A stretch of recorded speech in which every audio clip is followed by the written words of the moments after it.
Ditwah புயல் எதிரொலியாக கொட்டிய கனமழையால் பல்வேறு மாவட்டங்களில் சம்பா தாளரி நெற்பயிர்கள் தண்ணீரில் மூழ்கி சேதமடைந்துள்ளன. திருவாரூர் மாவட்டம் மன்னார்குடியில் உள்ள உள்ளிக்கோட்டை, கூப்பாச்சிக்கோட்டை, பரவாக்கோட்டை உள்ளிட்ட கிராமங்களில் சுமார் 3000 ஏக்கரிலான நெற்பயிர்கள் நீரில் மூழ்கி சேதமடைந்துள்ளன. பயிர் சேதங்களை பார்வையிட்ட அரசு அதிகாரிகள் யாரும் வரவில்லை என்று குற்றஞ்சாட்டியுள்ள விவசாயிகள் ஏக்கருக்கு 35,000 ரூபாய் இழப்பீடு வழங்க வேண்டும் என்று கோரிக்கை விடுத்துள்ளனர். இந்த பகுதிகளை எந்த அரசு துறை சார்ந்த அலுவலர்களும் பார்வையிடவில்லை என்பது விவசாயிகளுடைய மிகப்பெரிய கவலையாக இருக்கிறது. உடனடியாக அரசு இதில் தலையிட்டு போர்க்கால அடிப்படையில் பயிர்களை ஆய்வு செய்து ஏக்கருக்கு ரூபாய் 35,000 வழங்கிட வேண்டும் என்று விவசாயிகள் விரும்புகிறார்கள்.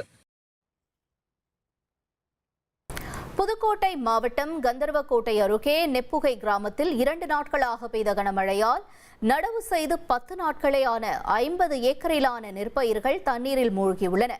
வயல்வெளிகள் கடல் போல காட்சியளிக்கும் நிலையில் அதிகாரிகள் கள ஆய்வு மேற்கொண்டு நிவாரணம் வழங்க வேண்டும் என்று விவசாயிகள் கோரிக்கை விடுத்துள்ளனர். ஏக்கர் நெல் விவசாயம் பண்ணியிருந்தோம். அதில் 50 ஏக்கர் நடவு பண்ணியிருந்தோம். அதில் 50 ஏக்கர் 2 நாளாக பெஞ்ச மழையில் நெல் பூரா நனைஞ்சு நெல் பூரா பயிர் எல்லாம் நீரில் மூழ்கிருச்சு. வடிகால் வசதி சரியாக இல்லை. அதில் வாய்க்கால்லாம் 2 வாய்க்கால் இருக்குது. அந்த வாய்க்கால்லாம் சரியாக பராமரிக்கிறதுனால நெல் பயிர் எல்லாமே மூழ்கிருச்சு. வயல் எது நெல் பயிர் எதுன்னு தெரியலை. அந்தளவுக்கு ரொம்ப மோசமாக இருக்குது. ராமநாதபுரம் மாவட்டம் மண்டபம் ஒன்றியத்திற்கு உட்பட்ட இரட்டையூரணி, தாமரைக்குளம், கும்பரம் உள்ளிட்ட கிராமங்களில் 2000 ஏக்கரிலான நெற்பயிர்கள் நீரில் மூழ்கி சேதமடைந்துள்ளன. நன்கு முளைத்திருந்த பயிர்கள் தற்போது நீரில் மூழ்கி அழுகி வருவதாக விவசாயிகள் வேதனை தெரிவித்துள்ளனர். மழை ரொம்ப பாதிச்சு பயிரெல்லாம் அழுகி போச்சு.